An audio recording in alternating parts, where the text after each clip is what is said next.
Hello and welcome to NDTV 24/7. I'm Rohit Wellington. Let's begin with our top story. US President Joe Biden has announced a ban on US imports of Russian oil. It's the Biden administration's most far-reaching action yet against Moscow ever since Ukraine invasion began. Biden said that Russian oil will no longer be acceptable at US ports and will deal another powerful blow to Putin.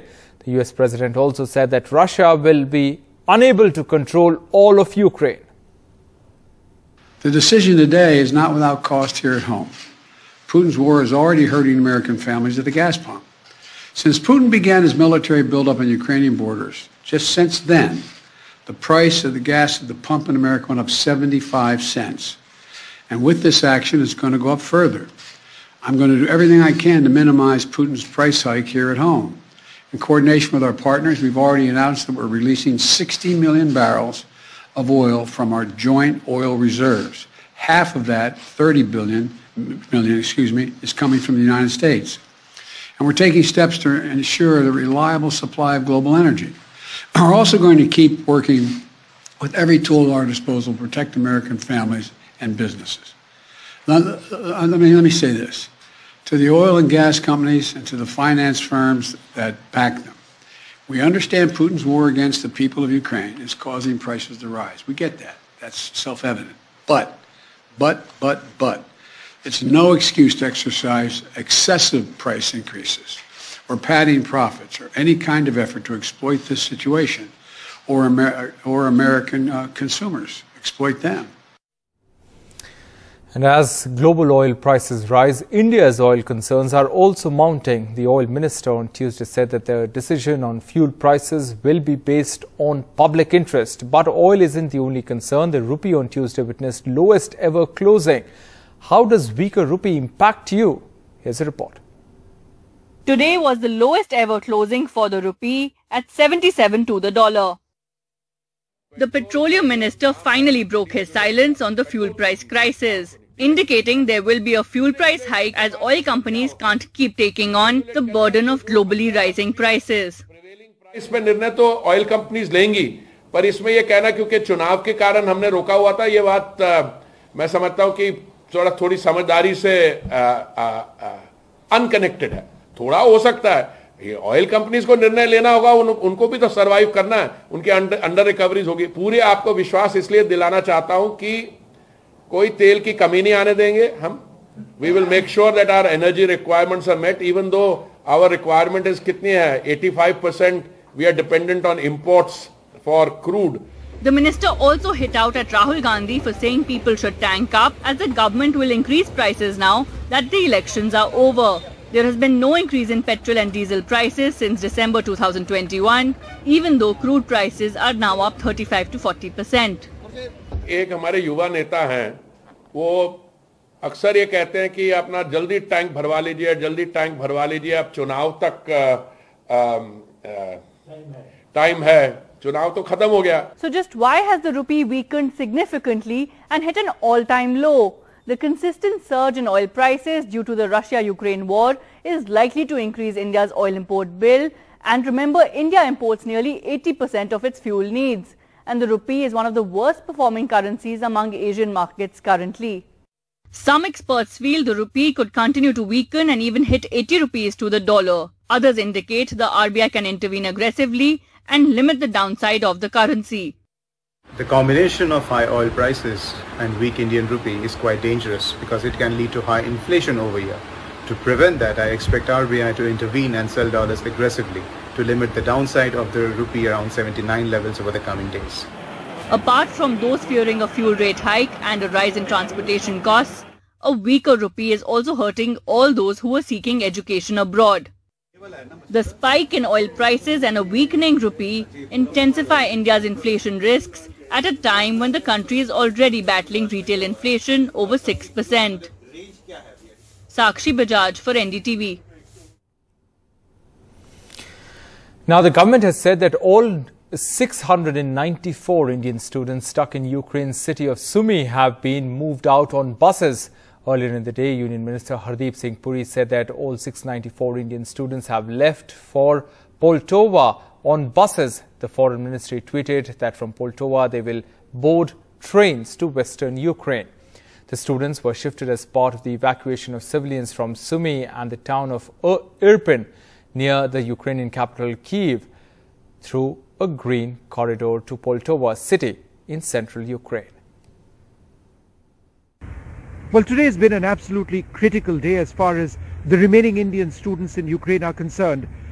More than 600 students who are actually in Ukraine, in Sumy, studying in institutions over there, have been pulled out. Now, this has been a process that's been so very difficult because remember the first couple of rounds of creating humanitarian corridors failed because of allegations by Ukraine and Russia that these areas were in fact being shelled. But today that ceasefire, on the basis of talks yesterday between Ukraine and Russia, did hold. And so these students were put on buses, now on their way to western Ukraine, from where they're going to actually exit.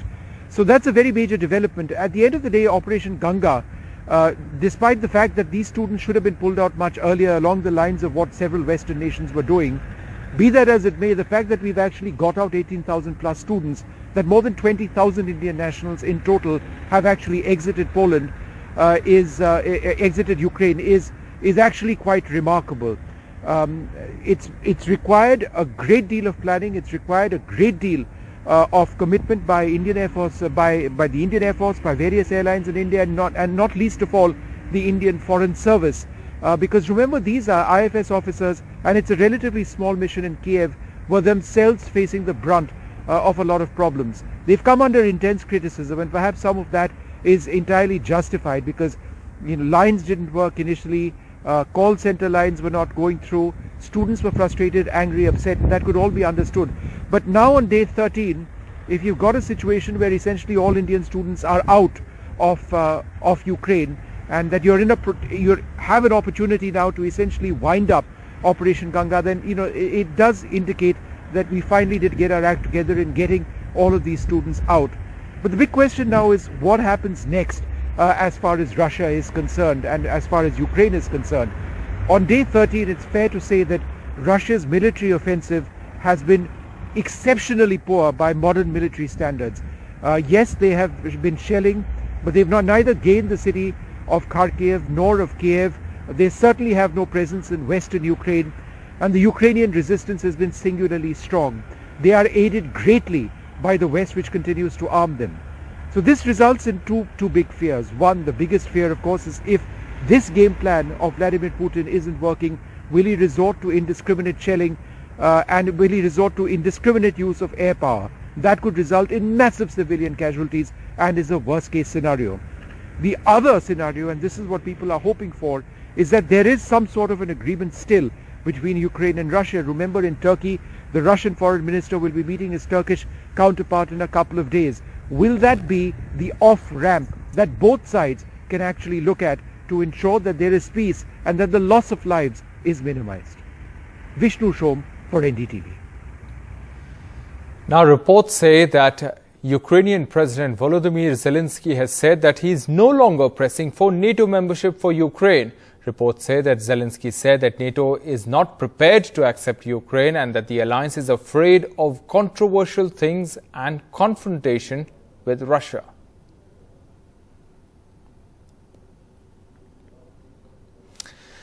Moving back home to the big stories, the Samajwadi Party chief Akhilesh Yadav, the biggest challenger to the BJP in the recently held assembly elections in Uttar Pradesh, has alleged that electronic voting machines were being stolen from a counting centre in Varanasi just 2 days before the counting of votes. As videos of some EVMs in the truck are being circulated on social media, the district magistrate of Varanasi said that EVMs were not the ones used for voting and are just being used for hands-on training. The Samajwadi Party is now set to move the High Court over this incident. दो गाड़ियां क्यों भागी? अगर कोई चोरी नहीं थी, प्रशासन ने, सिक्योरिटी ने इतना इंतजाम क्यों नहीं किया? इतनी फोर्स है अभी इलेक्शन की फोर्स गई नहीं है यूपी से, तो आखिरकार अधिकारी क्यों नहीं कर रहे थे? क्या वजह है कि बिना सिक्योरिटी, बिना इतने इंतजाम के ईवीएम जा रही हैं? अगर हमने वोट दिया है तो मैं अपने नौजवानों से, किसानों से और आम लोगों को कहूंगा कि उतनी हमारी जिम्मेदारी बनती है कि वोट को हम बचाएं। अगर वोट नहीं गिना जाएगा तो लोकतंत्र कहां जाएगा? और ये लोकतंत्र की आखिरी लड़ाई है। मैंने कई बार कहा कि उत्तर प्रदेश का चुनाव लोकतंत्र की आखिरी लड़ाई है। इसके बाद तो जनता को क्रांति करनी पड़ेगी, तभी बदलाव आएगा। अब ईवीएम पकड़ी गई हैं, बहाना कोई ना कोई अधिकारी बताएंगे कि हम ईवीएम इसलिए ले जा रहे थे। आखिरकार फोर्स के साथ क्यों नहीं ईवीएम जा रही थी? अखिलेश यादव ने प्रेस कॉन्फ्रेंस करके ये बातें बोली, इस पर क्या कहना है? ये सीसीटीवी से चेक कराया जा चुका है। ये पहली ही गाड़ी थी और 20 ही ईवीएम थी और उसी को ही रोका गया था। भ्रम यहाँ ये फैला कि किसी ने बता दिया कि सामग्री की गाड़ी है, वो ईवीएम निकली तो लोगों ने कहा कि कोई झूठ बोल गया।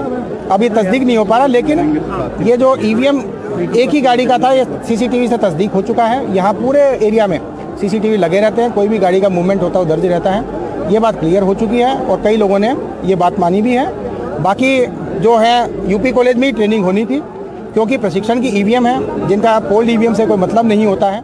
श्री अखिलेश यादव जी, मैं आपसे कहना चाहता हूं, धैर्य रखो। 10 तारीख को मतगणना होगी और मतगणना के बाद जो भी ईवीएम मशीन के अंदर जनता ने अपने मताधिकार का प्रयोग करके भेजा होगा वो सामने आ जाएगा। किसी अधिकारी के ऊपर आरोप लगाना, आयोग के ऊपर आरोप लगाना यह शोभा नहीं देता है। उत्तर प्रदेश में पहली बार शांतिपूर्ण ढंग से चुनाव कराने के लिए मैं सबसे पहले चुनाव आयोग को, पुलिस और प्रशासन को और जनता का धन्यवाद करता हूं। लेकिन श्री अखिलेश यादव जी, आपने यह भी करने की आवश्यकता नहीं समझी। हम सब लोग चुनाव आयोग के पास आए और चुनाव आयोग से कहा कि उत्तर प्रदेश में मतगणना में धांधली की पूरी तैयारी कर रही है भारतीय जनता पार्टी के इशारे पर कुछ अधिकारी ईवीएम मशीनों को बिना किसी नोटिस के इधर से उधर कर रहे हैं, जो बहुत ही गलत है। आप बिना सूचना के, बिना प्रत्याशियों की सूचना, बिना जिलाध्यक्षों को सूचित किए बगैर कैसे आप चुनाव आयोग की गाइडलाइन को तोड़ रहे हैं?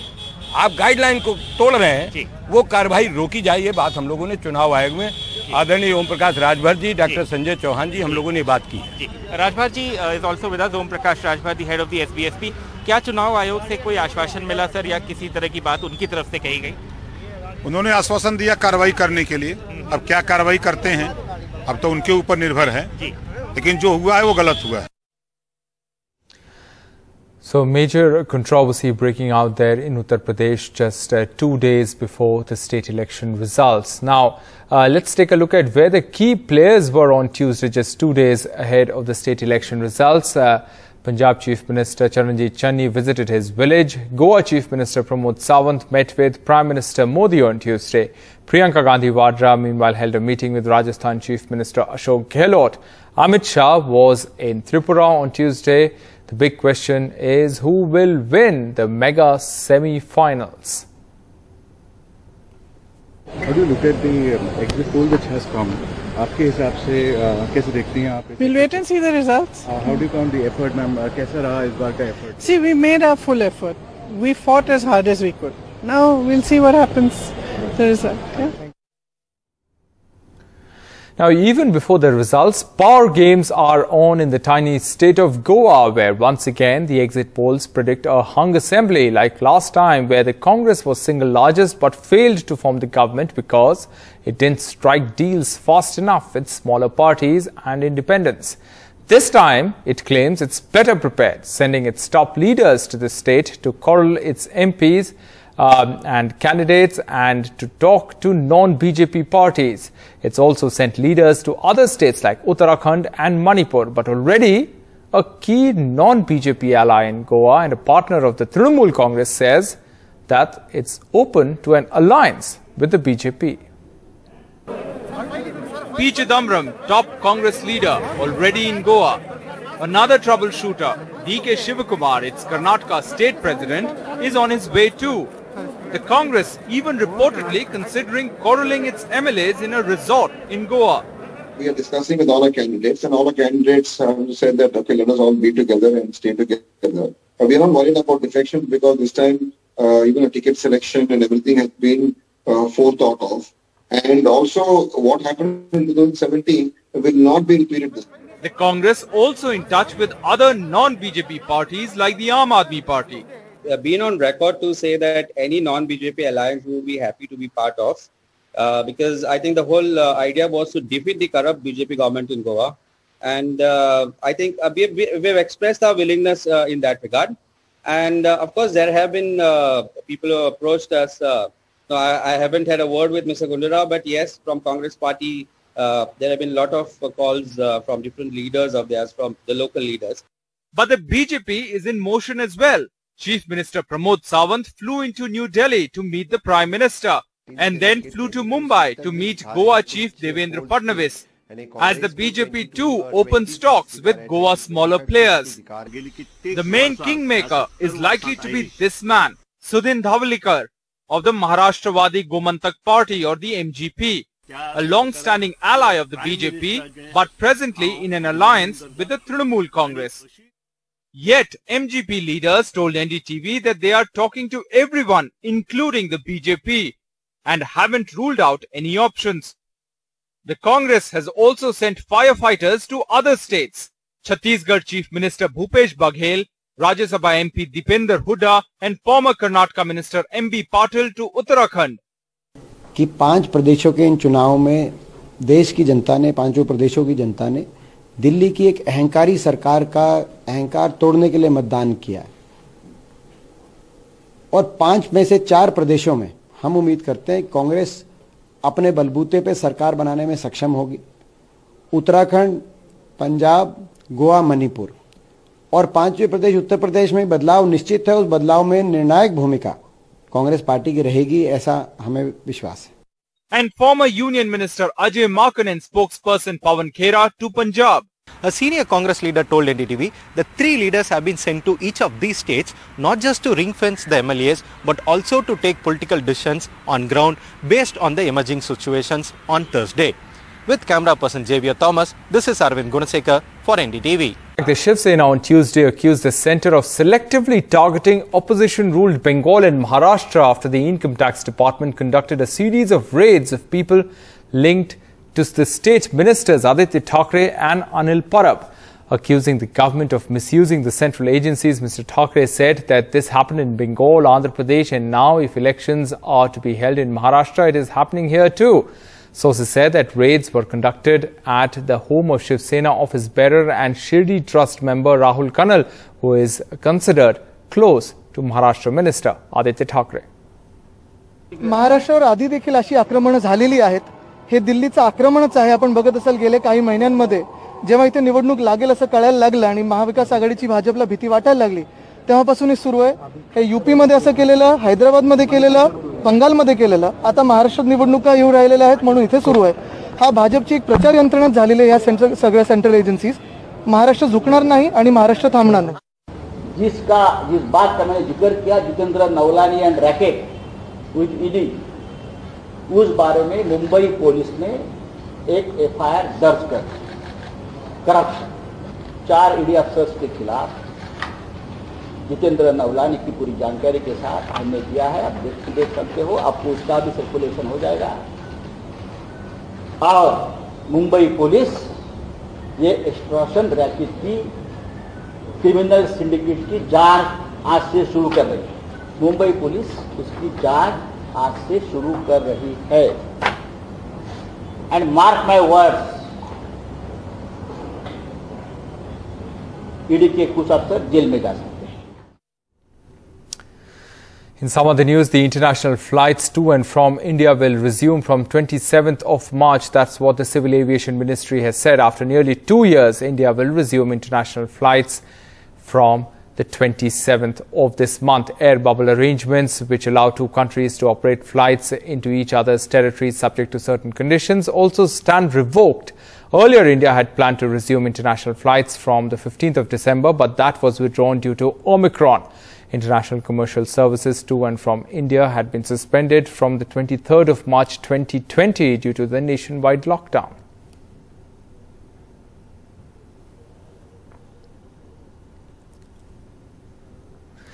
And finally, actor Alia Bhatt is all set to make her Hollywood debut. Alia Bhatt has joined Gal Gadot and Jamie Dornan in Netflix's international spy thriller Heart of Stone. The thriller will be directed by Tom Harper and it will be backed by Netflix and Skydance.